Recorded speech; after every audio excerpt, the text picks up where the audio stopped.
was almost like he left some of that in me to give the people permission that I'm in front of. And so all that I'm saying is people working on their preaching, it's like, what is that thing? Welcome to the Carey Nieuwhof Leadership Podcast, man. Today, preaching secrets that actually work. One of the best communicators I know of is Mark Clark, and we're bringing you the best of the best. He and I actually, when we shot this conversation, had just wrapped up 2 days of filming our brand new Art of Preaching course. And so we took a lot of the things that we talked about in the course, put them into 90 minutes for you. I think you're really going to enjoy this. So Mark is one of the top communicators I know. He's the founder of Village Church in BC, grew to over 5,000 people, which in Canada is remarkable.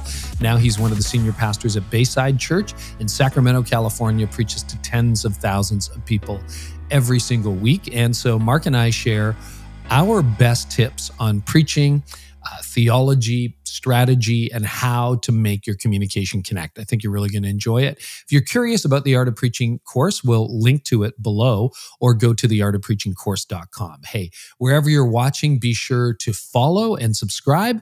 If you do that, then you'll never miss an episode. And we got some incredible preachers coming up on this podcast. In the meantime, let's dive into a word from our trusted partners and then my conversation in Toronto with Mark Clark.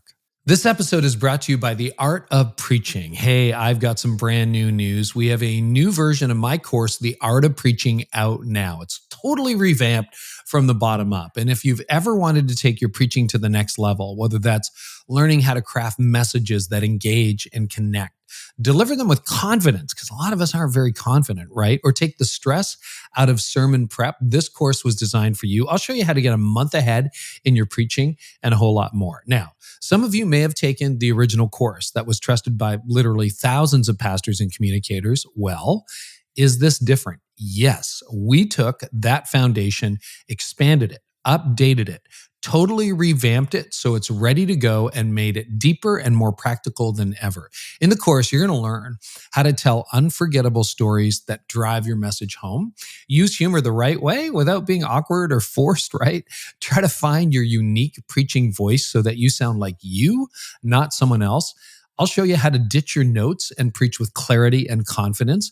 We'll even show you how to grow your own personal connection with Scripture, which is so important, and how to grab attention at the start of a message and keep it until the very last word. Yeah, those are the things that make for a great sermon. We want to see you develop those skills deeply. And here's the best part. From September 22nd to October 3rd, you can get special launch pricing. When you use the code PREACH at checkout, you'll save $47 off the full price. Check it out by clicking the link in the description or visiting theartofpreachingcourse.com. So don't let another Sunday morning fall flat.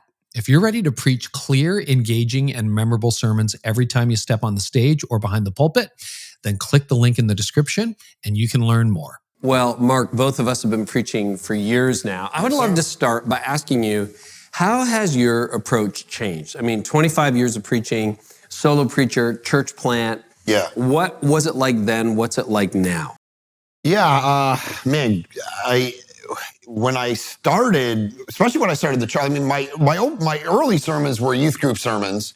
And so I would spend weeks and weeks and weeks prepping that one sermon. I mean, it was like, I got to preach 3 times a year at the youth group. Or the one time was I got to the big church, because it was youth day, and they used to let the youth band play the worship, and they put me up there. So I literally prepped this thing for 2 months, and I would just go down to the lake near my house and say it all out loud in the front of my car and preach it to my girlfriend, all of that, and it just so by the time I was up there, every story and and all of that. And so now obviously you don't have that, that freedom. You got to flip it around every week. So.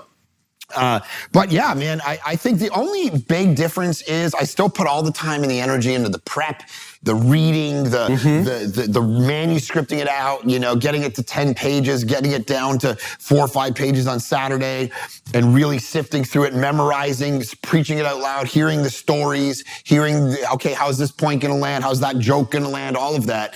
Do all of that. The only difference would be, I think, for 10 years, and this is what I would say to up-and-coming preachers, I would do it out loud for 3 hours on a Saturday night Wake up That's insane. 5 a.m, do it again out loud for another hour or two before I got up and preached in front of 100 people. Now I could probably get it to the place where I'm more reading my notes and I go, okay, here's what I'm gonna, and then. So you don't have to do as much out loud. Not as much, right? But I would say, if you haven't been doing it 25 years, stick to the out loud and really work that muscle because it's going to make you better, which is what we want to do. We want everyone to be, get as good as they can be. So stories and humor were a part of your preaching from the very beginning? Yeah. Wow. Yeah, and I think what I found was that humor is very hard, right? And so what I found to be the case was I would find that people would react when I would tell a story in a funny way. Okay. And so it's not telling jokes. Jokes are dangerous for preachers. Mm-hmm. You tell a joke and it dies. It's like, I've done that. That's a big, dangerous matzo ball to throw up at the crowd. But if you tell a funny story and you're hitting the cues along the way, then people are going to laugh. And they're going to be with you, and then just really work when it comes to. I mean, we could do a whole half podcast on this, but when it comes to humor, you have to be super intentional and study the greats, the comedians who. There's certain words you choose that are funnier than other words. Well, what's an example of a funny word? So example of this is like I tell this story when I preach about this joke that I told, and I use the word hooker. And when I say hooker, it's the last word I say, and it boom, it hits the crowd, and they laugh just because the word hooker sounds funnier than prostitute. Right. And so if I go, whatever, but so it's like it's right down to the granular details of like how does a word sound on the ear? How does it? When I'm telling this story, and then so I know every time I tell a story to an American audience. And I'm trying to tell them I'm Canadian, and I make a joke about the fact, like I say, I'm Canadian because blah, blah, and then I'm polite, and then da-da-da, and sorry, and then they'll laugh, right? Because it's like, oh, Canadians, they're so funny because they always say sorry, and that's kind of our, or to Americans, it's called sorry. Not, we say it wrong. Sorry about that. Yeah, sorry. And so they even thinking through, I know exactly what to do. I'm going to hit that beat. Everyone's going to laugh. I tell stories about my Tourette's. I tell stories about my upbringing. And I make this joke about, my dad didn't want my brother's name to be Matthew because it was biblical. But then 4 years later, they had me and he called me Mark. That I let it go and people laugh. And I go, so clearly this guy had never opened up a Bible before in his life because my middle name's Andrew. My brother's middle name is James. So we got 4 disciples knocked off before anybody even knows it. And the audience is laughing. There's just a way of collecting those words and hearing it over, So I just think really working on that craft, super important for the community. You bring a crowd down. Like, it's so funny to see you do that. It is a lot of fun. Yeah. Who are some of the comedians you study, and what do you learn from them? Yeah, that's a great question. So, I mean, some of the comedians we probably can't. So some of them, that's it. Yeah. I mean, there's great. The great comedians where you're listening to, the problem is all these guys are canceled. Oh. So I probably can't even. You probably can't say that. So let me just say, what have you learned from these canceled comedians? We're gonna keep rolling here. Yes. Yeah. What I learned from comedians is exactly that. The way to tell a story, the way to pause at certain times, the way to use certain words, and the crowd connects to them. And I think here's what I've seen it do in my preaching. It makes preaching more fun for the preacher, right? If all you're doing is just, you have tense content for 40 minutes and you've got to remember it all and you've got to theologically make all these points, you're going to have less of a fun time doing what you're doing. But if you have it, and this is the reciprocal, this is the kind of flywheel, right? It's like you have fun at what you're doing, you're going to be better at what you're doing.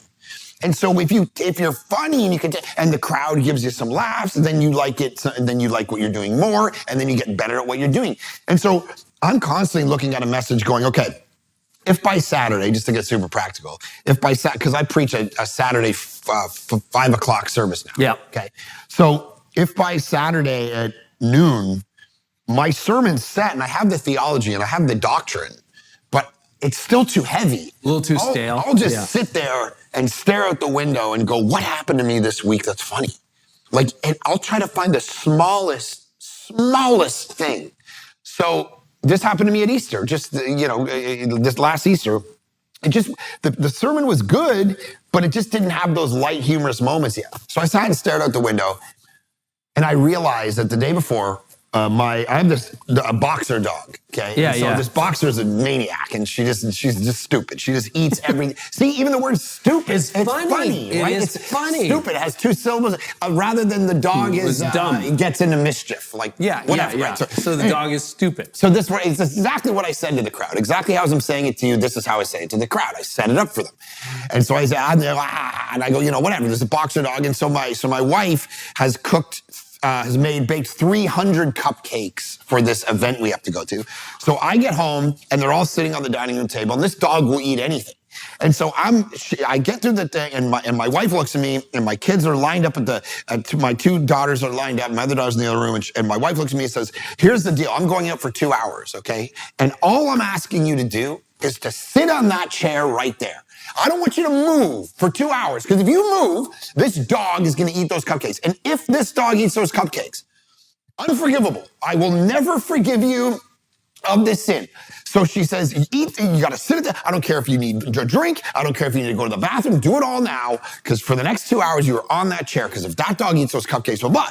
So I'm like sitting there, and I'm listening, and all I hear is my oldest daughter, Sienna, from the other room yell out, stop giving him all these instructions. You're setting him up for failure. Right?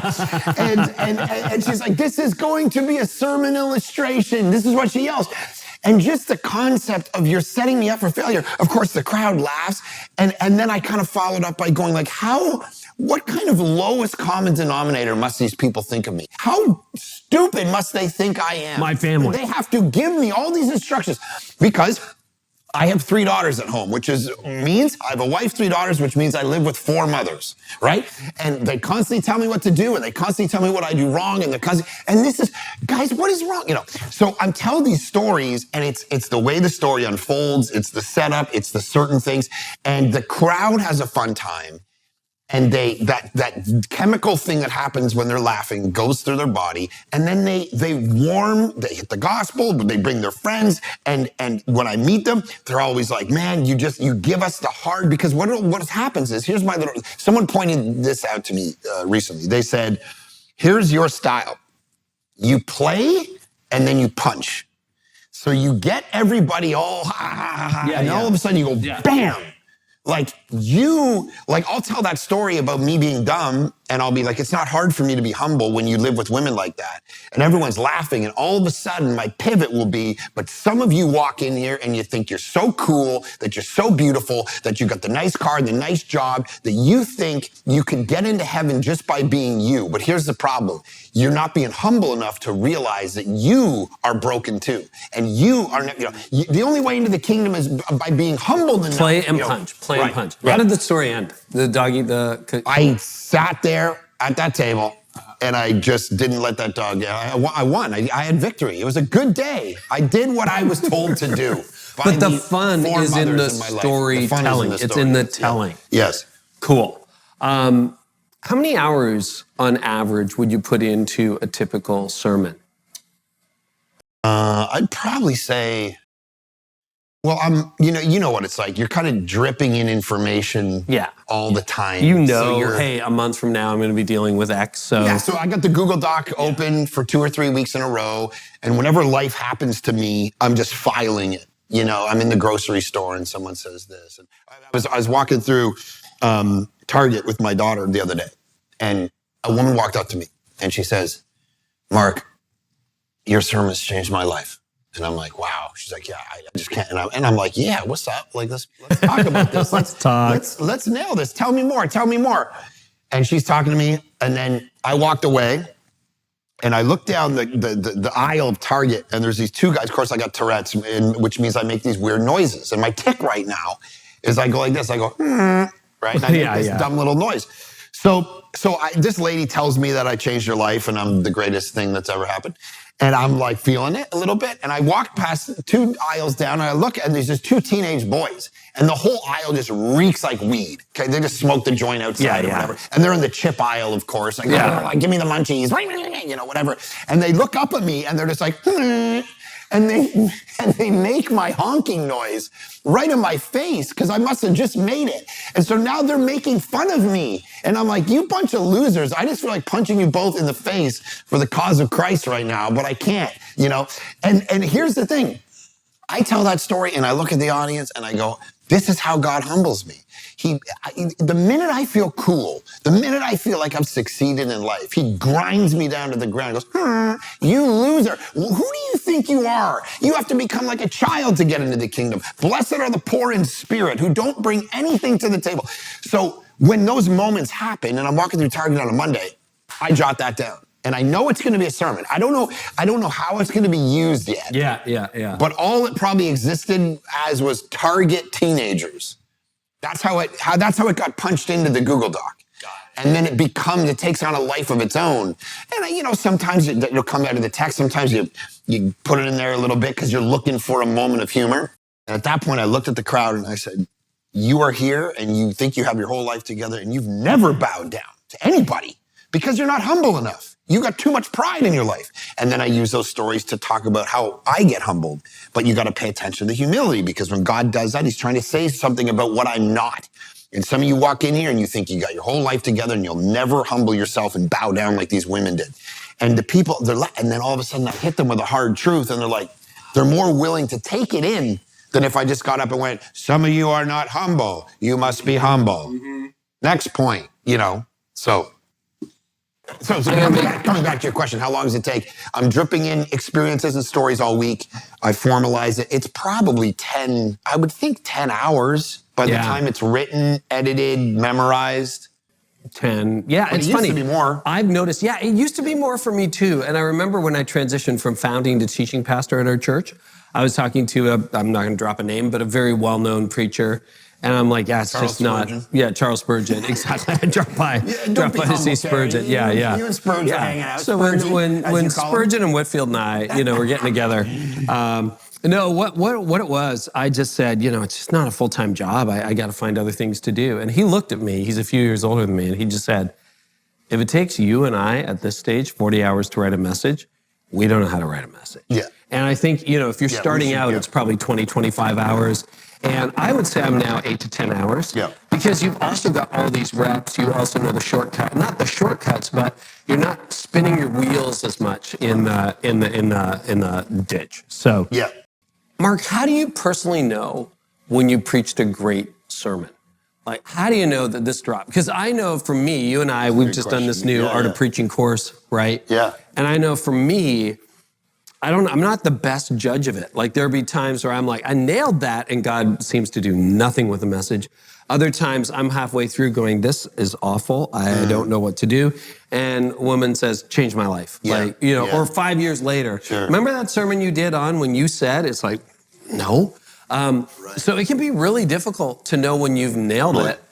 How do you know? Well, to your point, I think it's impossible almost because the Holy Spirit, God, what is that old line? God writes straight with crooked lines. It's like he could take the worst sermon. I mean, I remember there was a sermon I preached years ago, and it was one of those like Jonah sermons where I love preaching Jonah.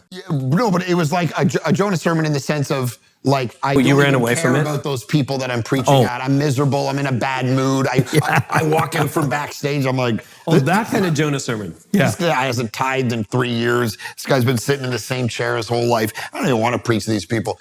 So they're like, you have to. I'm like, what? So I go out and preach, like, God hates you, figure it out. I don't know. Just leave. God hates you. Yeah. And they're like, oh my gosh, we need to train our ushers in how to lead people to Christ because there were so many people that came to Christ that we couldn't keep up with it. And I'm like, wait, and that was what? A sermon where you were basically running away Just nothing. Just a garbage sermon in my view. So what the Holy Spirit does with these things is crazy, to your point. But I think when you see transformation in people's lives, when you see people in the seats, like physically, I mean, they could be crying.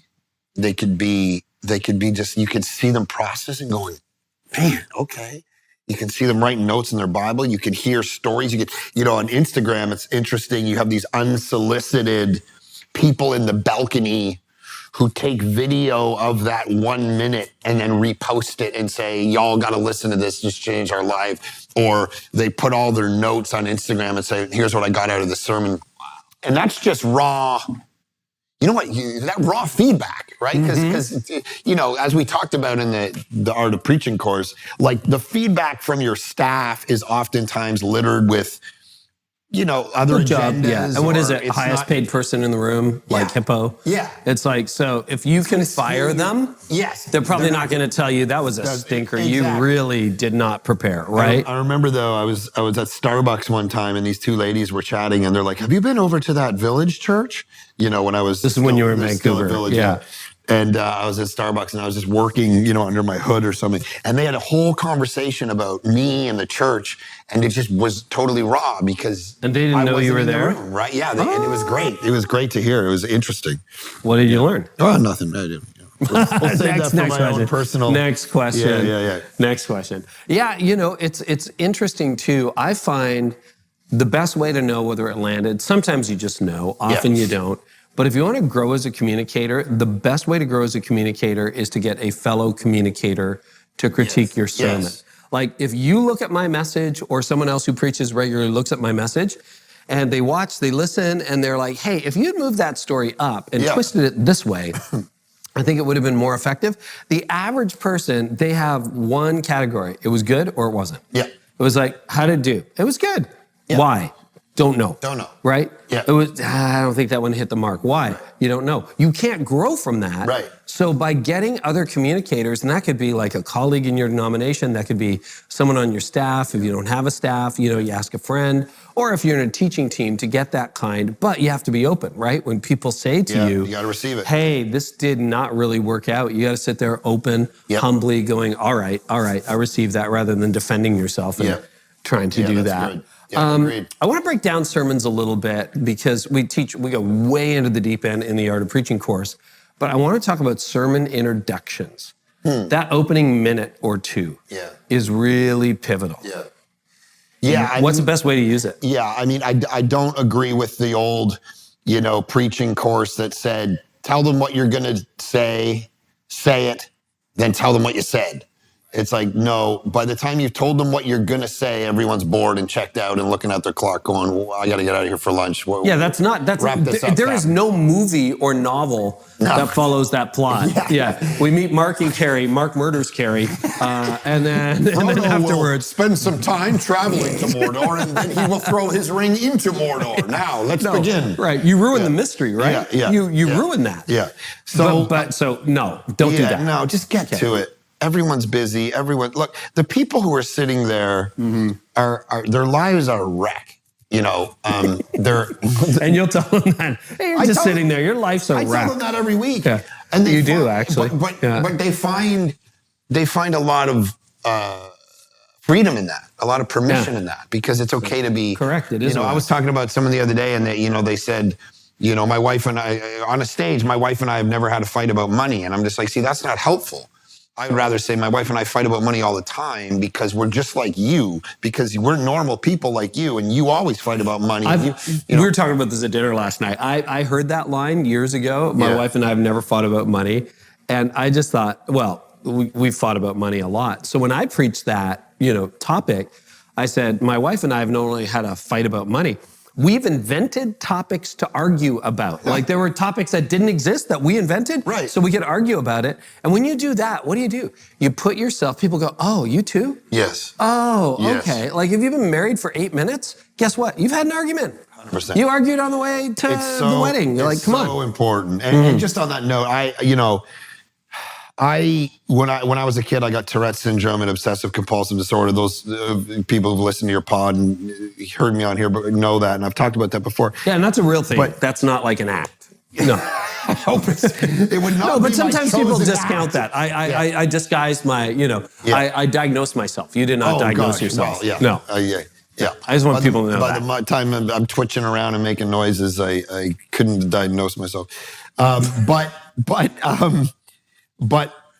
God, I've often said, when I was a kid growing up and I was going through all these crazy things, you go like, why would God ever allow this to happen in my life? And then you grow up and you realize you're on a stage in front of thousands of people and you're literally symbolically giving them permission to be messed up and broken and imperfect themselves every week.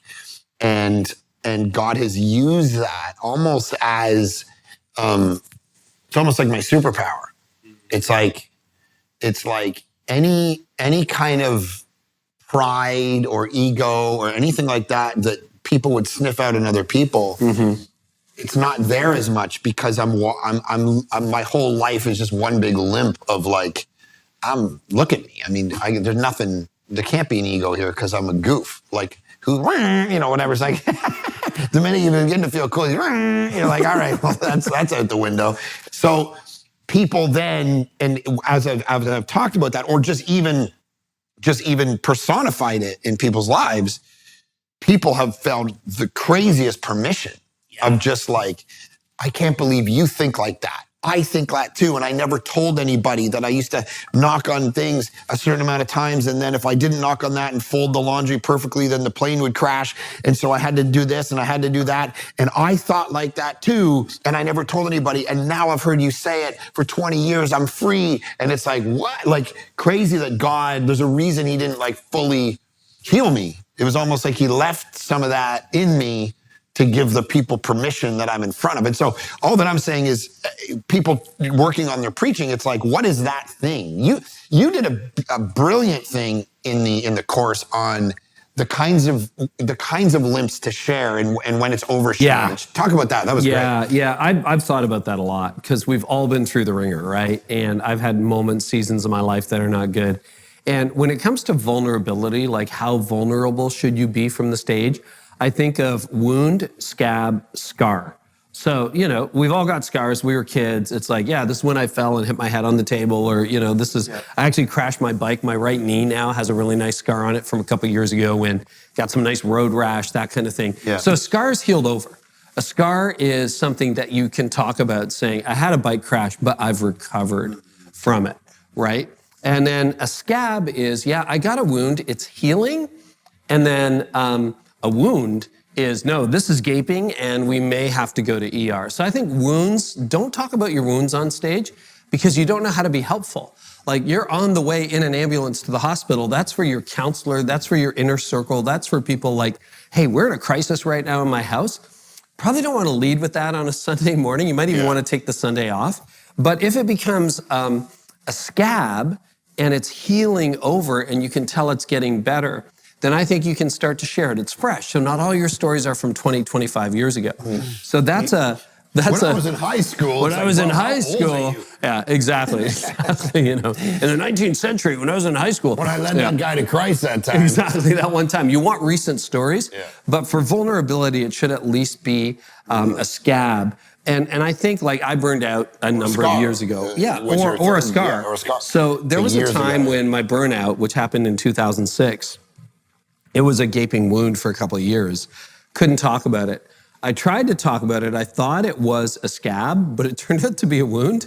And I remember when I finished teaching about it for the first time, I've now written books, I've spoken to tens of thousands, hundreds of thousands of people about it, et cetera, et cetera. It's a scar, right? But I went too early on it. I remember the lead pastor was at the back of the room. I was in Philly. And he came up and he goes, are you okay? Do you need counseling? And I'm like, ooh, that's still a wound. That's not a scab. Wow. And that's so a great principle. I learned that's a genius principle. And you know it's a scab when you can help people. It's like, you know what? This thing's still healing, but don't put your hand on the stove. Okay, you're gonna burn it. Like it hurts. So but if you're like screaming, like am I gonna have to go to the hospital? You'd probably go get that treated, and then when it scabs over, and you can be helpful. The other thing about introductions, I think, because one of the things you have, and this is what I like about the course and our friendship, is you're so charismatic. You've got the Riz, as your daughters would say, right? No, you do. No, that your daughters would not say that. But Dad. Dad. But anyway, you're very charismatic. You're a great storyteller. You're funny. I'm kind of the bullet point guy. Right? I'm logical. That's what I do. Very funny in your in my own kind of way. Very funny. And I find there's 3 hooks at the beginning of a message. And if I'm on my game, this is what I do. Ask a question, start with a story, or start with a fact, or what we call in the course a bottom line. Right? So I might say, you start with a question. It would be like, do you ever worry about money at night? You know, when was the last time you stayed up at night? And what do you want to do with that question? You want to get something, or like, you know, how many of you fought on the way to church today? No show of hands. Okay. All right. Bunch Some of of you liars. did. So I gotta speak online. Bunch of liars. Bunch of liars. Right. So immediately you've got a felt need. And you got a question, and everyone's engaged because people are like, yes or no, right? And most people are like, yeah, we've fought on the way to church before, or whatever. So that's the power of an opening question, the power of a story. Like you could open up with the Target story. Yeah. And that's just interesting because it's a story and people want to know, well, what's happening? Yep. Where does it go? And then the other thing is a bottom line. So you might start by saying, fixing your mind on Christ fixes your mind. It's like, well, that, you know, I worked for hours and hours and hours. That's what the message is about. But if you ever find your mind is broken, where it's not working, you know, you got a war going on in your mind, fixing your mind on Christ fixes your mind. That's so good. Or, you know what's true? Come on, preach. Yeah, you know what's true? Your boldest moments are your best moments. And you can open up with that. Now, I've done a lot of work to get there. So it's sort of deductive rather than inductive. Sure. Inductive, you're kind of leading people down a path. Deductive, you say something that's true. But it's a lot better than, hey, did you see the game last night? Or nice day, you know, it's sunny. It's going to get warm today. We got the kids camp coming up there. Kids camp coming up, because you've just blown that real estate. And secondly, your message is probably posted online. Somebody's going to watch it 6 months from now, and it's going to be, what game, what year? Wait, it's snowing. It's not so nice good. and sunny, right? So you've got that. So that's so a way good. to do it. Okay. I recently, like to this point about starting, I came out of the gate, told a story about garbage bins. Like within the first 15 seconds, I was into it, showing a failure for my life. Or started with the story a couple months ago. I walked out and I said, hey, welcome to church. I'm Mark, one of the pastors around here. So when I was 20 years old, I worked at Michael's Arts and Crafts store. And, you know, $6.85 an hour, big red apron, had my name on it. Still couldn't tell you where a googly eye goes for the life of me. No idea.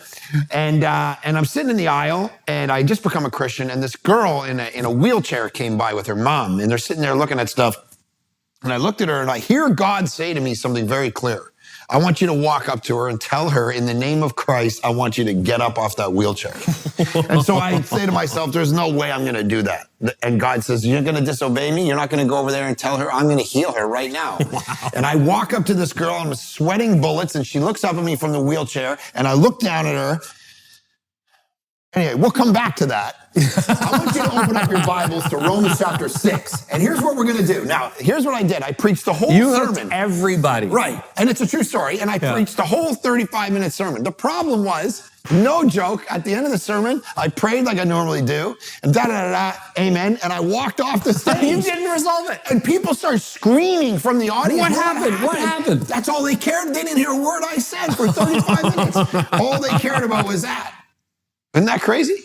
So that's what you shouldn't do. You got to come back at the end. You got to come back to it. But it's a good inclusio. People if you will refuse bookend to it. leave the church just to find out what happened. Yeah. So, okay. Yeah. This is a really tough question to answer, but I want to ask it anyway. What makes a sermon memorable? You tell so many stories that people might remember the story, but they forget the point, right? That's true. Yeah, it's an occupational hazard. I like that. I tell so many points that people forget the story. Okay, so we come at it from different perspectives. That's amazing. Okay, you know, for me, where I come from, and I'm blown away by this. So I'll give you a story. Last summer, I was at a surf shop, 15 minutes from my house. Run into this guy. You know, when you've led a church for a long time, people look vaguely familiar, and he says to me. He says, Carey, and I'm trying to place him, and then I'm like, okay, I think you're so-and-so's brother-in-law. Yeah, I got it. And he says to me, your series 180. Oh my goodness. He pulls out his keys. We gave out a keychain, like a key tag, from that series called 180. It was about turning your life around, 180. And he goes, I still carry it on my key ring. I was blown away. So cool. And he goes, that was so good. And he started telling me some of the things I taught in that series. And then, you know, he goes, is there any way I can get the message for that? I'm like, dude, that was not quite pre-internet, but that was a long time ago. I don't know where that stuff lives. It's not on YouTube. So, you know, I hit up our service programming department. We found it. I went back and looked at the date on that series. It was 2010. 15 years ago. he's carrying around something. So what was that? I'd gotten into the phase where I worked really, really hard on a bottom line. And he was remembering things I said 15 years ago. For example, around that time, I did a series on love, and I was really trying to get to the bottom, like, what does Paul talk about when he talks about love, right? So in our culture, we say, I love a macchiato, and then we say, I love you too, honey, right? Like it's the same word for everything, or I love that show, or I love baseball, I love this. We love everything. I love plant. I love plant. I love plants. Thank you, Brick. Anyway, so we say things like that, right? And in the Greek, it's more nuanced, right? So what do you do? And I thought, and I had this idea, and people have quoted this back to me years later, over a decade later. It's like is an emotion, love is a decision. Because I kind of explained that biblically, there's a difference between like and love. We just have one word that covers the whole thing. Sure. And like is an emotion. So you're like, well, I don't like you anymore. I don't like this. I used to like pasta. Right. I don't eat pasta anymore. I don't like it anymore. I don't like it. That's not what love is. Love is not an emotion.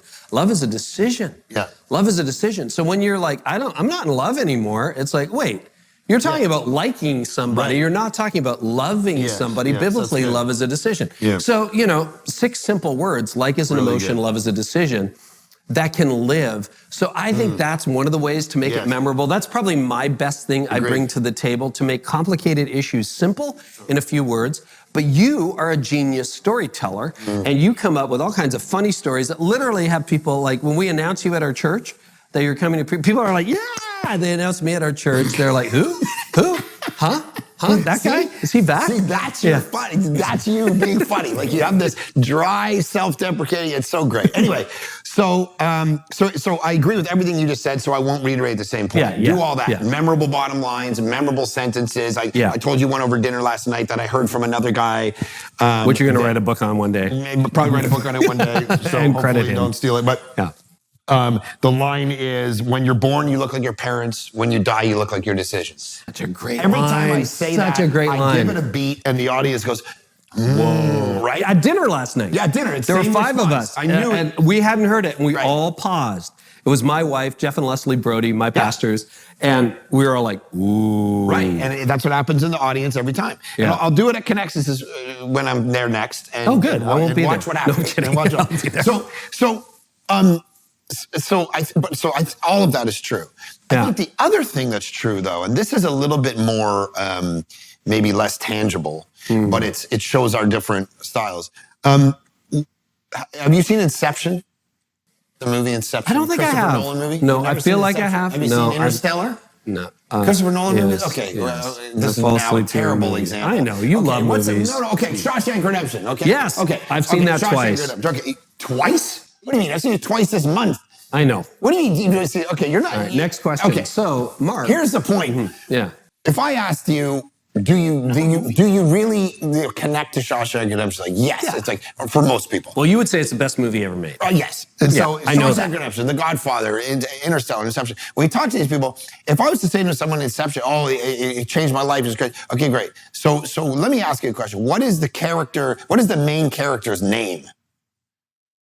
They wouldn't know. Yeah. Well, good. I'm in company with them. Yeah. Why? Because what they're saying is how it made them feel.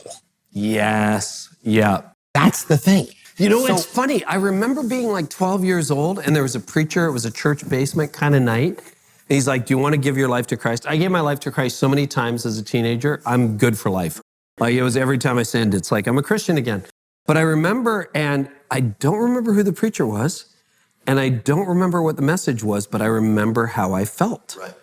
And oftentimes the communicator is creating a feel for people where they leave with an impression. Yeah. And so if you go out, one of the critiques, if I was to critique myself, if you were to go out to a lunch table after one of my sermons, okay, and you had 7 people from our church sitting around the lunch table, and you said, hey, how was that sermon? They'd be like, oh my gosh, it was good. I want to change, man. That was amazing. Oh my gosh. And then you say, okay, cool. What was it about? I'm honestly not sure they could tell you. They'd be like, well, at one point he was doing something about Target. there was definitely some bias. I think it was are we in Acts right now, Joey? I think so. But they wouldn't have the memorable lines. They wouldn't have the mnemonic devices to latch onto. But they would have the way it made them feel as an impression, almost like what Jonathan Edwards said, preaching to the affections. You want to preach to the gut so you make them motivated to change. And that is a less tactical thing. It's just something you got to work on.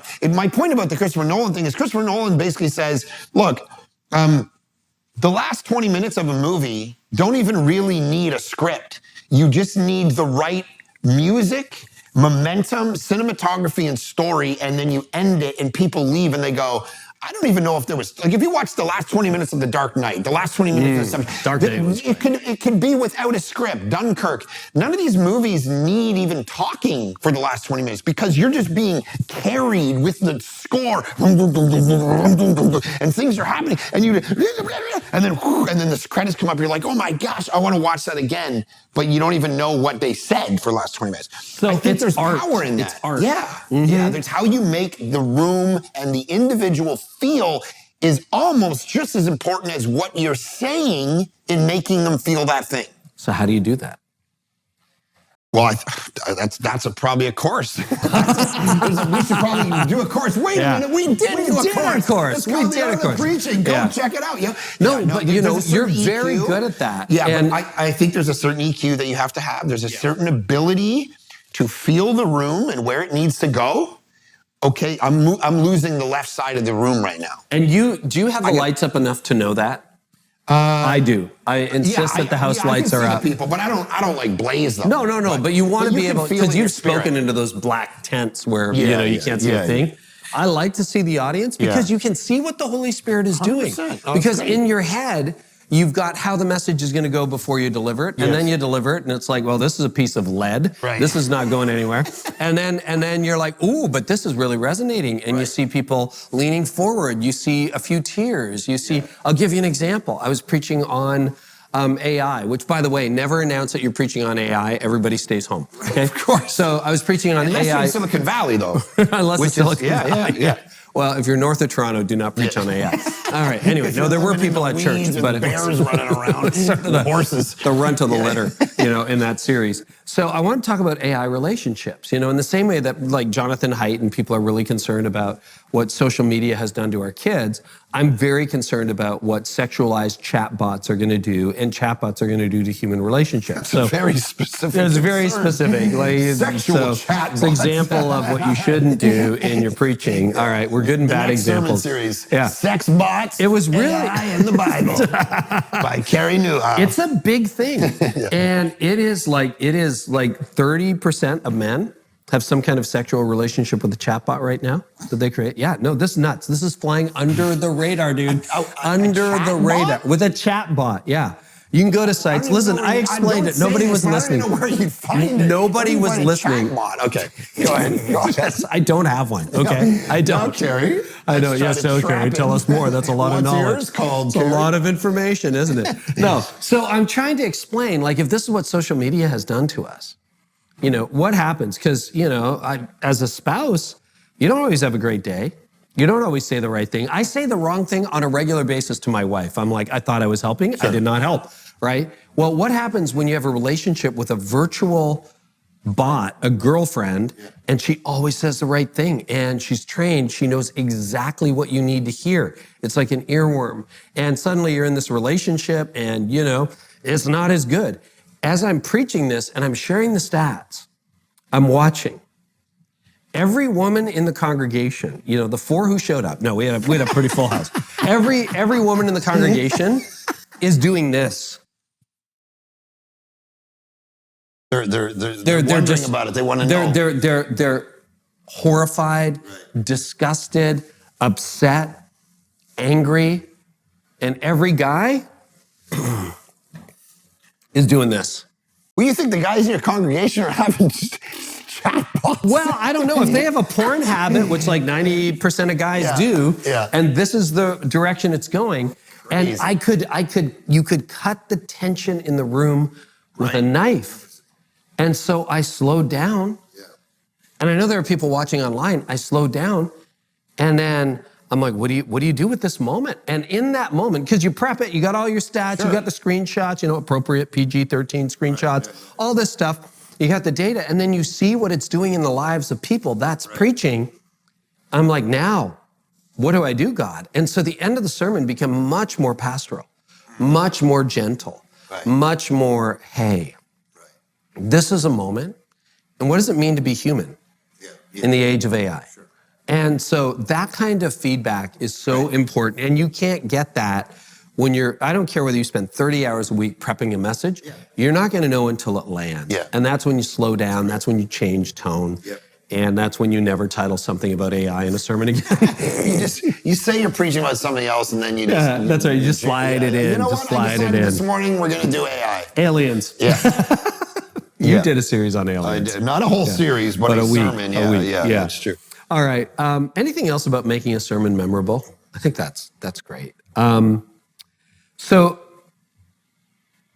there are myths out there, and some people would say clear preaching is watered down preaching. Do you have any thoughts on that, clarity? Because, the thing under that is this has been a pet peeve of mine, so, loaded question mark. But when people go to a church and they hear 40 minutes of things they don't understand a word, it was like, the Greek exegesis of this and that and the other thing, and they're like, well, I didn't understand it, but it was deep. It was deep. Now, I come from a tribe where things are clear. I work really hard on clarity, and one of the criticisms I've gotten is that clarity is watered down preaching. I don't buy it. What do you think about clarity and depth? Well, I read the sermons of Jesus, and they're pretty clear. If you hate your brother, you're guilty of murder. If someone slaps you on the one cheek, turn to them the other. I mean, these aren't clandestine, or these aren't like confusing concepts. They're very clear. So I think clarity. Brene Brown talks about clarity as kindness. I think being kind is great. Why would you want to muddle something up and make it more complicated than it needs to be is silly. I look at my own friends and family growing up weren't Christians, and how are they going to come to Christ? They walk into a church and we're talking our own language, our own psychobabble, our own, welcome to our fellowship. It's like, what is this, Lord of the Rings, bro? What are we doing here? Like, what are you even saying? Now, here are the elders. Whatever. It's like, what is the Nazgul walking out? So it's like, you got to talk like a normal person. Here's the pastors of the church. Welcome to the community. I'm glad you're here. Yeah, so, clarity is kindness. The other thing I just thought about, you go to the U.S. South, you go to a lot of the lakes, they're pretty muddy, right? You can't see the bottom. Here, we're shooting this in Toronto, Canada. You go to Lake Ontario, which is just south of us, in the middle of summer, and the lakes here are very clear. You can see sometimes 50, 70 feet down. Clarity and depth. The seaweed I think down clarity, there. There's a lot of seaweed down there. The zebra mussels took care of that. But, I grew up on these lakes too. But, when we're boating out on Lake Simcoe, you can often see 50, 75 feet down, and the clarity allows you to see the depth. There you go. Mic drop. Beautiful. Mic drop. Let's move on. Next question. Yeah, okay. I agree. Vulnerable for a moment. Can you share a specific time when you completely missed the mark on a sermon? We kind of hinted at this, but we're not perfect. We make mistakes. There's been so many times I've been up there and like, I'm bored right now. What is this? What am I doing up here? If I'm bored, they're bored. Why am I obsessed with this point I'm making? Like, just shift gears and get on with it. Anyway, I did this fail. I spoke at this youth conference, which is a very humbling thing when you speak to youth, because they're merciless. Right. And they don't, I realize I'm a little dated. I'm up there, I'm like, now in Forrest Gump, and they're all like, what the heck's a Forrest Gump? And you're like, oh, shoot, I've never turned on TikTok. I don't even know what's going on. Right. So, but I was up preaching. I was making this point about, so I got my 3 daughters, and we're walking through this forest. And this was a few years ago, walking through a forest, and we're just having, a walk near my house. And out of nowhere, I see this 25-year-old guy, and he runs out of the trees, and he's like, whee! And he's dressed up like an elf, and he's whee! And he goes by me. I'm like, what is that? And then 4 other dudes run out, and they have arrows, and they're like, you have my magic crystal crystals. And they're running around in a circle. This is for real? So listen, so I'm like, what is happening? And it's 20 of these people just running around saying, oh, and they're running up to us. You have my crystals. And I'm like, what is happening? So then I sound like, oh my gosh, we're in the middle of a shoot here. This is a movie. This is a TV show. This is a project for college. So I said, oh, girls, come over here behind this tree and hide. And one of the guys with the swords walked up. He looked like Aragorn or something. I'm like, what, dude, what's sorry to be in your movie shoot? And he's like, no, this ain't a movie shoot. We're on an adventure. I'm like, well, no, I'm just sorry when, we got in a movie shoot. He's like, no, there's no cameras here. I'm like, what are you doing? And then the guy's like, oh, we're LARPing. Whee! And I'm like, what the heck's a LARPing? And so I get on my phone, I Google LARPing, L-A-R-P, and it's live action role play. These guys aren't filming anything. They're 24-year-old dudes playing wizards. Wow. And I looked at my daughters and I brought them aside and I looked. You're not getting married to these guys. And I said to them, you see all that? Never marry that. So I tell that story at the beginning of this youth conference. Well, when I get to the part about never marry that, in every adult audience I've ever told that story, they die laughing, right? This youth crowd, I went, never marry that. And they were offended. It was like, And I'm like, what? Because these morons are LARPing. And I'm like, what is wrong with y'all? I'm like, how isn't this funny? And to them, it's not funny because that's their world. They actually respect these LARPers and these kids playing Dungeons and Dragons and whatever it is, right? And so I'm like, oh, snap. I'm making fun of them. And I've realized this is a fail, man. Anyway, so. No, you misread your audience. I misread my audience. You misread your audience. I get up there and say, you see, girls? Marry those guys. Those are great wizards. I mean, and then the crowd would be like, yeah, we love you. Preach the gospel. So I had a couple of big fails.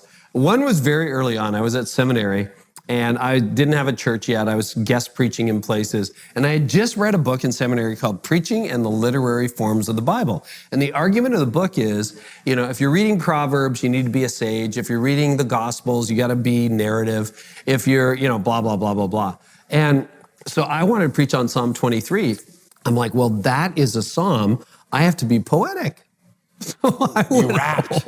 You rapped. Oh no. Oh no. Snap. That would be great. Oh, snap. That was like in 1996, should have done a 2-pack or whatever. Yeah. But I got up there and I started being poetic. And I'm 5 minutes into the sermon, I'm like, this is flopping. This is flopping. This is flopping. What? Give us an example. Oh, I wish. I think I burned the notes, but it would have been, me trying to be artistic. It would be like, oh, has the Lord ever felt like your shepherd? You shall not be in want. It's like, nobody talks like that. What is that? That's just kind of weird. And I'm like, that was a dud. So that was a terrible thing that I did. You put that in the lake of forgetfulness, in this sea of forgetfulness. Yeah. The other one I have done, and this is more recent, is when you're trying to be somebody you're not. So when I started, this wasn't so much preaching because you're in front of the same church, but when I started speaking at major conferences, and I'll be very specific. I remember there was a season 7 or 8 years ago where I was speaking with John Acuff and Bob Goff and Carlos Whitaker. I mean, those are some of the best communicators in the church world. They're amazing. Or when I'm a guy like you who's funny and telling stories and bringing the house down and that kind of thing. And in the back of my mind, I'm thinking, why can't I be funny like John Acuff? Bob Goff is negotiating world peace, and I have to follow him. And I remember standing backstage, side stage, waiting to go on after Bob Goff, before Carlos Whitaker, who's always on some new adventure, and his life is so interesting, and it's, he's like totally free form. And in my head, I'm saying, I'm the bullet point guy. I'm the bullet point guy. I'm the bullet point guy. All I am is the bullet point guy. Right. And then it hit me in that moment, you're actually at this conference because you're the bullet point guy. Yes, that's good. That, Bob Goff tries to be the bullet point guy. Yeah. Is going to be a disaster. If John Acuff tries not to be funny, if you try not to talk about your Tourette's and your OCD, you're not going to be marked. But if I'm like, I have asthma, listen to my disease. It's not going to be funny. I do have asthma. I grew up with asthma. Where's my puffer? I actually do have asthma, but I never talk about it. It's not like Tourette's or OCD. So I think the lesson there, you bomb with You can learn from other people, but you don't want to be other people. No, 100%. All right. Yeah. You and I have both had the privilege. If I tried to be the bullet point guy, it would be a disaster. Well, you would be boring. You know? Yeah. You don't want to be boring. Anyway, based on what you've observed, what is the biggest mistake that people who try to speak to church people and unchurched people make? So you're very fortunate throughout your ministry. You've had hundreds, thousands of unchurched people in the room. I've been fortunate. Yeah. Like over half of our new attenders are self-diagnosed unchurched. Amazing. So, I mean, you're always trying to realize there's somebody new in the room every day. Yeah. What are some common mistakes you see people make? Well, I mean, this is the be-all, end-all answer, but it's like, I think they choose a side. They choose either I'm going to speak to churched people and really kill that. Because there's a way to speak to church people which is addictive. It's very easy to throw red meat to lions. Like you just there's know phrases red meat. you know what to say. There's things you can say that I know there's certain and the phrases liberals, and things, and the people will get jacked up, right? Like they're just, let's go, bro. Like you tell them. Yeah, and then preach it. And then so it's addictive to do that, or you just so if you choose to just focus on church people, then you're going to be very theological and you're going to be very doctrinal and you're going to do all of that. That's great. You'll grow deep in thinking and all that stuff. That's good. But the unchurched people will feel they'll feel lost, like we talked about earlier. They'll feel unwelcome, lost. All those things. Walked in on a family conversation here. I don't belong. Yeah, exactly. On the flip side, if all you do is go unchurched, then you're not really doing discipleship. You might use a verse or something and then you go off on just some latest cultural trends or, whatever, right? And what's happening there is you are lacking theological and doctrinal depth in the people because you're just speaking to them about whatever concept and it can get gimmicky and it can get, there's certain eras where certain things work. Yeah. In certain areas where certain things work, us being from Canada, it's very cool being down in the US and where they're like, hey, kind of show us like a posture because you already live in a very post-Christian culture. And I'm like, well, some of that stuff that we do here, it would never work up there. Like it would never work in Canada for us to do some of these things that might work in the South. Yeah. Right. They're gimmicky, they're, whatever. But up here, there's a hermeneutic of suspicion. People are like, oh, that's churchy, gimmicky, silly. Right. And so you can't go, if you go fully just to the unchurched person and you never talk about doctrine or theology or the Bible, then that's not going to be helpful at all. And you're going to not do your job as a preacher, which is to expound the text, make it relevant in people's lives. But if you do the other, so I think that's it's the fail on both ends is you chose a side and you leaned into that and you only reached those people and you gathered those people. So I think there's a way, and this is what we talk about in the Art of Preaching course, I think there's a way to do both of those things super well. To quote our patron saint, Tim Keller, you have to every week preach to the older brother and the younger brother in the prodigal son story. You do. The younger brother is the lost, secular, irreligious, non-Christian who's spending his money on prostitutes and business and he's going broke and he's scared and he needs to repent. He needs to come to a place of repentance and come back to the Father. And the older brother at the end of the story, which is the side we never preach, is outside having a party, or he's outside of the party and he never comes into the kingdom at the end of the story because he's the religious brother who's gone to church his whole life. He always does his devos. He sings Hillsong every day and he doesn't know the Father. And because he doesn't repent, he never becomes humble enough to come into the party. He's the lost one. And every week you're saying both of those people are lost in their own way. There's two ways to be lost, not one. One in irreligion and one in religion. Both of them have to repent and come to the Father through Jesus and his sacrifice. And if you're doing that every week, I think both are going to show up. Yeah, I think you're right. I want to give props to where they're due to Tim Keller has been so influential. So is Andy Stanley. And I heard Andy say years ago, Andy said, if you preach to people, you'll always have an audience. And if you think about that, there was a time decades ago where it was seeker targeted or, are you about believers or seekers and all that. And I think that was a false dichotomy. Yeah. And I think the better part is to look at it, I'm preaching to people. And if you look at people, if you think, okay, people are my target, you have the older brother and the younger brother. Well, just because you're the older brother, does that mean you don't have any financial issues? Does that mean you don't have any marriage issues? Does that mean you don't struggle with envy or greed or resentment or anger or revenge or any of that stuff? No, you have it. And as long as you're speaking to the needs that people have, like what they're doing. And the other thing too, biblically, you might be like, well, we're a believer church and we have all these people who are biblically literate. Well, take them into the minor prophets and see how literate they really are, right? Yeah. Do you really know what Nehemiah was doing? Right. What about Hosea? Right? Have you read 2 Peter? Mm-hmm. Like people would be like, no, not really. So when you do, to an all skate where you're like, all right, so today we're going to be talking about King David. He lived about 1,000 years before Jesus. He was at the height of power. Israel was an empire. And we find him at a place where he's on the palace roof and he's around 60 and he's wondering what to do with his time. What you did is you introduced unchurched people, in what was that, 20 seconds? Perfect. Unchurched people know, okay, this is where it's situated. It's 3,000 years ago. Church people are like, oh, that's who David is. Thank you very much. Yeah. 1,000 years before Jesus. Here's what I loved about what you just said. 1,000 years, you modernized it all. You didn't say it was the second empire of Judah, whatever, of the northern kingdom. You said it was 1,000 years before Jesus. That helps them with history. He was 60 years old. That's perfect because now they're thinking of themselves, who's 60, and their own struggles. And, that's beautiful. I love it. Yeah. And that's like language. And your church people are now up to speed. Yeah. Because somebody once, when I was in seminary, I think it was a seminary prof of mine, said, a lot of people who grew up in church, they know the Old Testament, but it's like a jigsaw puzzle. And somebody dropped the puzzle and all the pieces are all over the ground. And they don't know Noah, Moses, Daniel, Joseph, Deborah, like it's all mixed up. And one of your jobs is to help them over time put the puzzle back together again. But they don't know that, even if you've been preaching for 20 years. Okay, we'll do a little bit of lightning round. Right, yeah. The proverbial debate, how long should a message be, Mark? I think 20 minutes, 60 minutes, 3 hours. Right in the middle there, probably. Yeah, somewhere between 20 and 60. 2 hours?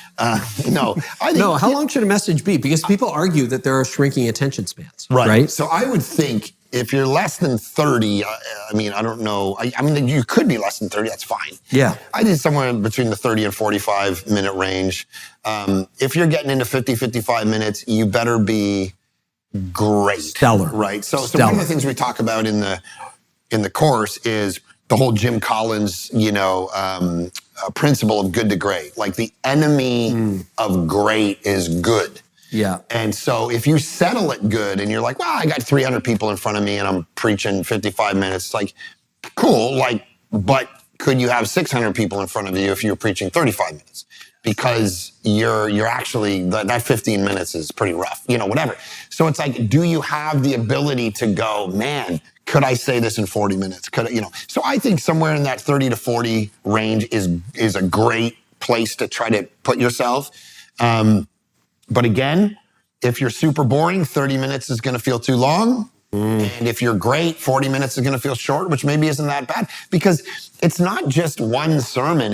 You have a body of work that you're doing, right? It's not like a movie where like it's all got to fit in 90 minutes. Bam, and then you get to come back next week. The older I got, like when I was starting out in preaching, I felt like I had to preach Genesis to Revelation and every idea had to fit in. Right. And now what I realize, when I have competing ideas or too many ideas, I'm just like, okay, that'll be for part 4. Or I'm going to park that on the side of the road and one day I'm going to pick it up and I'm going to use it in a future message. My take on length is, this is humbling, preachers are so insecure. On the one hand, we're like, I suck, I shouldn't be doing this. On the other hand, we all kind of think that we're better than we really are. Yeah, people like both at the same time. To me talk, that's what people think. I think we are better than we are. Yes. So I would probably, because if you're listening to this, watching this, you're probably like, well, I can hold court for 45 minutes, for 55 minutes. Check that. Yeah, check that. Yeah. And what I would find is, 5 minutes of boring is 5 minutes too long. 60 minutes of fascinating is not fascinating enough. I don't preach for 60 minutes. I've actually whittled back from 50 to about 35 to 38. And what I want to do is, it's kind of like, there are two kinds of preachers. The preacher who you're like, wow, you're done? That was fast. I want more. And then there's a preacher, it's like, you're not done yet? Oh, wait, there's more? Oh, like, come on. When is this going to be over, right? Yeah. You're looking at the clock, you're looking at your watch. You don't want to be the second-handed preacher. I think you want to leave them wanting more. And you do have next Sunday, and you have next month, and you have the month after that. So what I would do is I would try to dial back your preaching by 5 minutes. Yeah. So if you're a 45-minute preacher, try going 40. Yeah. If you get a lot of people like complaining, like, we want more, well, okay, maybe. And if your church is growing, if you're like, you're packing it out and you're adding services, okay, then maybe you can be 45 minutes, but I think you've got to keep people engaged and you want to leave them wanting a little bit more. All right. Right. AI. Yeah. This is a very fresh topic. 2 years ago, most people didn't even know what AI was. Now we're all using it. I watched T2, Terminator 2 already told us where this. So the robots have been writing your sermon for a long time. They've already figured us out. They're going to kill us all. That's what's going to happen. That's the story. So now we have Claude, we have Perplexity, we've got Notebook LM, we've got ChatGPT, and many others, if you're watching this not in real time, that are going to be invented.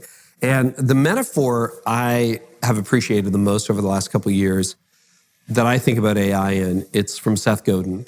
And Seth Godin says, AI is going to be like electricity. So you look at a podcast shoot like this, or even how you're watching or listening to this, what's that all powered by? Electricity. You got cameras, you got lights, you got mics, you've got your phone, you've got your laptop, you got your desktop. That's how you're accessing this message. It's all electricity. And you didn't wake up today thinking about electricity. You're just like, yeah, it's everywhere. Sure. And I think that's AI, but AI gives us something different. Like, my light switch isn't going to write a message for me, but you can now, even where AI is right now in 2025, you can say to it, write a sermon on, XYZ topic in the style of Mark Driscoll or, Christine Kane or Priscilla Shire or whoever, and it'll do a decent job. What are your thoughts on that? How do you use AI? What are the ethical uses of AI?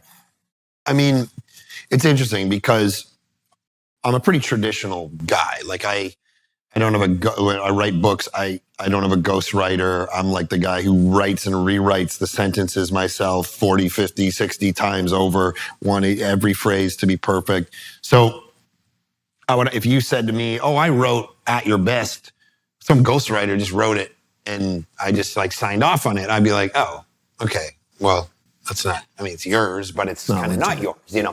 So I don't know if that's old school of me to think like that. No, I'm of the same vein. But remember, there was a time when people used to be like, you're not allowed to read you can't even read a Spurgeon sermon. Right. And take it or take ideas from it, or else it's plagiarism, whatever. So it's kind of an alive question, because now we would go, oh, you're reading an old Spurgeon sermon in a library and stealing one of his illustrations about lions? Like, what are you, old school? No one would raise a question about that. So is this that? I don't know. This feels like more than that. Yeah. If I ever went into ChatGPT and said, here's my passage, write it in my voice, and then I took that and went and preached it, I think that would be weird and a violation of my responsibility almost. But that might be because I'm old school. Yeah, because you go to the Word of God on behalf of the people and on behalf of your calling. Yeah. Yeah. Now, I have gone on and said, okay, I have this sermon on Acts 21, 1 to 18. Hey, how would you outline it because AI knows my theology, right? It grabs everything from the internet. I have enough sermons and books online out there in the ether that it can figure out what I would say. And so I've done that, and I've gone, okay, so just outline it for me. What would be your 4 points outline? Because I'm not a points preacher to a point, but if I was, what would your 4 points be? And organize it perfect, right? It was like, Paul speaks to this. Mark would use an apologetics point to make this. He might share the story about his wife. Literally, it's telling me he would share the story about Aaron, blah, blah, blah, blah. Second point is this. Paul says these are these guys. He would probably share a story about his struggle with Tourette's and obsessive compulsive, literally like that in 30 seconds. Because there's enough of me out there that it's starting to know me more and more. Now, what did I do with that? I kind of laughed at it. I'm not an organized preacher like that anyway. I'm more stream of consciousness. So I was like, oh, cool. But if I was an outline guy, I would probably grab that, throw it in, and then I'd start working on it. I'd start working with it. No, not much different than going to a commentary written by D.A. Carson, who outlines that passage in these 4 movements, taking it, throwing in my sermon notes, and then starting to massage it.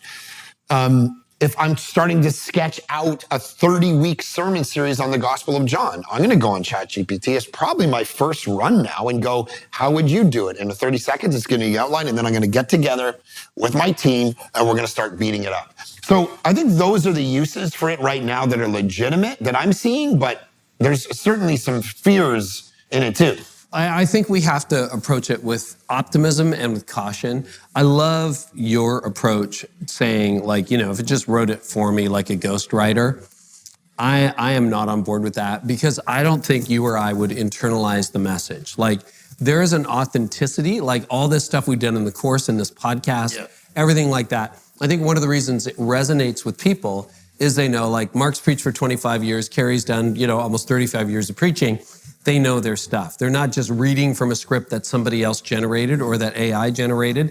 There's a resonance there. Yes. So when you tell your story about Target, or you tell your story about the dog or Aaron or whoever, right? When I tell my stories, when I talk about my wrestling with the text, that really resonates with people, because they're like, yeah, that's real. They have like a fake detector versus I'm reading from a prepared statement or something that doesn't live in me. Right. And I think when you write a message from scratch, the message lives in you. And when it lives in you and it comes out of you, it connects with people. Now, do I use AI? Yes. What do I use it for? Sometimes it's idea generation. Sometimes it's brainstorming. Often it's a great critiquer. You get all your notes written, whether that's a manuscript or whatever, you feed it into whatever, Claude, ChatGPT, and say, critique this as though you were an unchurched person. Yeah. See what they say. If you're a mature Christian, what does it say? What are you missing? It'll point out holes in your argument. It will say, you ask it, what do you get out of this? Now, AI is going to keep evolving and keep changing. But I think the most AI-proof thing you can do is to be more human. When I tell a story about a time in my life where I felt like giving up, and I'm real about that, and I'm like, I thought about suicide. I preached about that. That happened a long time ago in my life. That's real. And people leave the service in tears, and people leave the service jarred.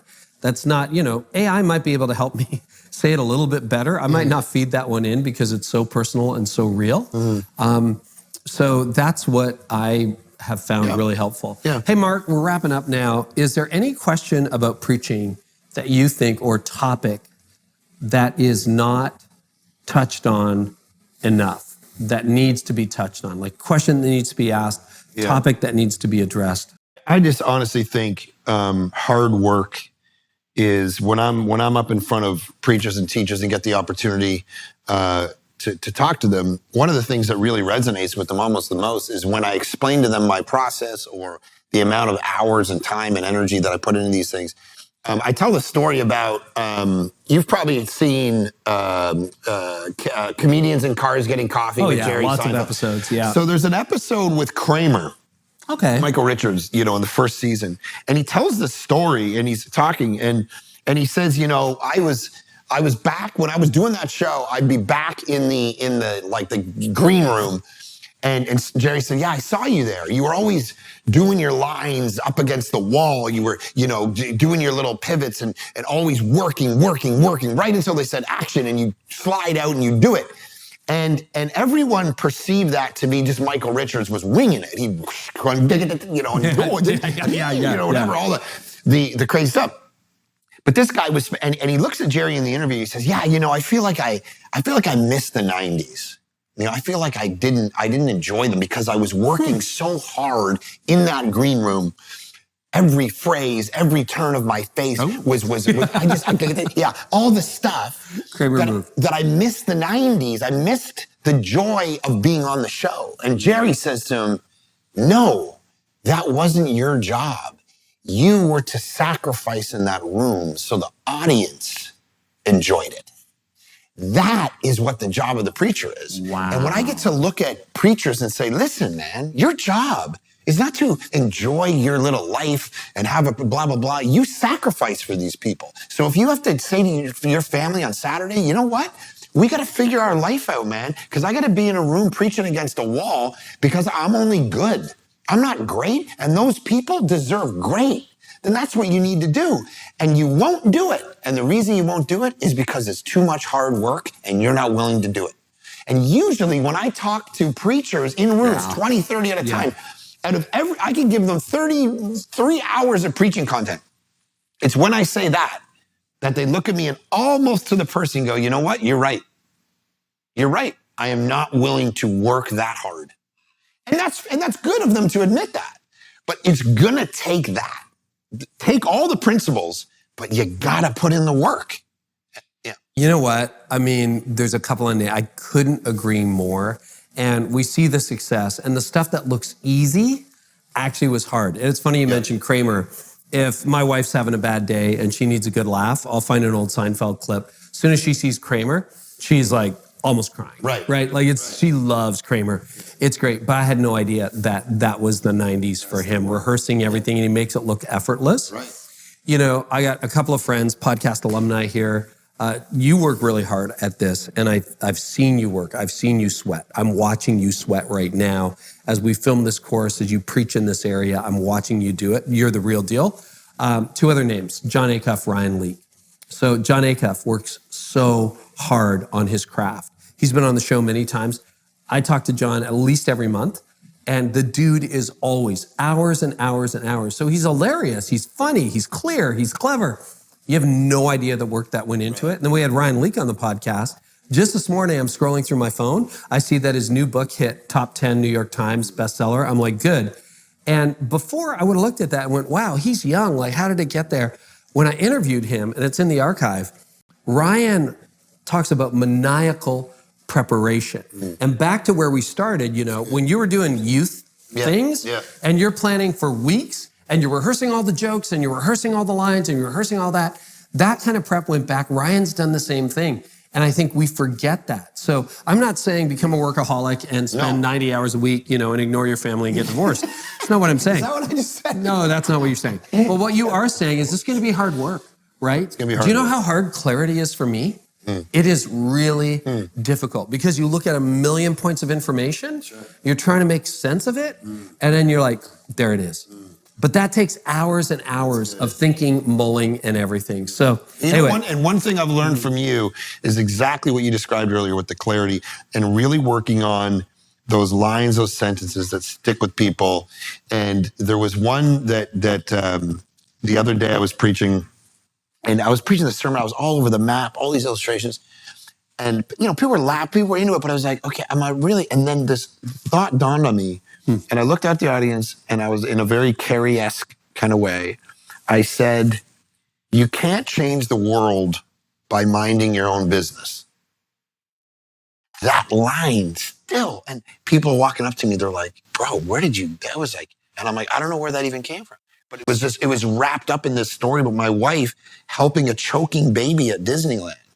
And how she went out of her way with no information and pulls a baby off a baby Bjorn and starts giving it Heimlichs about it to save its life. And I'm like, if that would have been me, I would have been like, oh, don't bother anyone. Let's just, you know, they're probably fine. The baby's choking, but I wouldn't even bother. But you can't change the world by minding your own business. Sometimes you got to stick your nose into people's lives. And, you know, and that was one of those. And I learned when I said that line, I'm like, Carey's right. I got to work harder on these lines. Well, I got to work better at storytelling, et cetera. But what's so cool about that, because I can almost see the message, 40 minutes around that with the stories and everything like that. Otherwise, it would have been a lot of stories. But you can't change the world by minding your own business. I already remember that. And what's so powerful, we teach, you know, how to create a bottom line like that in the course. What's so powerful about that is it carries the weight of the message. That is the message. Right? That is the message. If you create a really fun, sing-songy bottom line thing that's kind of crap throwaway. Great. All right. Somebody remembers something that doesn't mean anything. Yes. That's but good. if it actually carries the weight of the 40 minutes, somebody on a Wednesday night who's shopping for groceries sees somebody struggling and says, should I act? You can't change the world by minding your own business.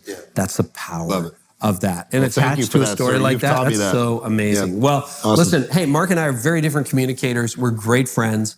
And I guess we want to encourage people to check out The Art of Preaching. So you can go to theartofpreaching.com, check it out there. Brand new course. Would love to have you join. You're on the socials? At Mark Clark. You got a little check mark? I think it's a Mark underscore Clark on Instagram. Whatever. Like that. I think that's yeah. What, you can follow that's Mark where I mostly am is Instagram. Instagram, yeah. There. And the Mark Clark podcast. I've started doing that every week now. A sermon drops every week. So it's a sermon podcast. It's a sermon podcast. I think one of the best communicators out there. Well, that's why I love working with you. I appreciate it. That's why it's such a joy. Yeah. And you, make sure you check it out, theartofpreaching.com.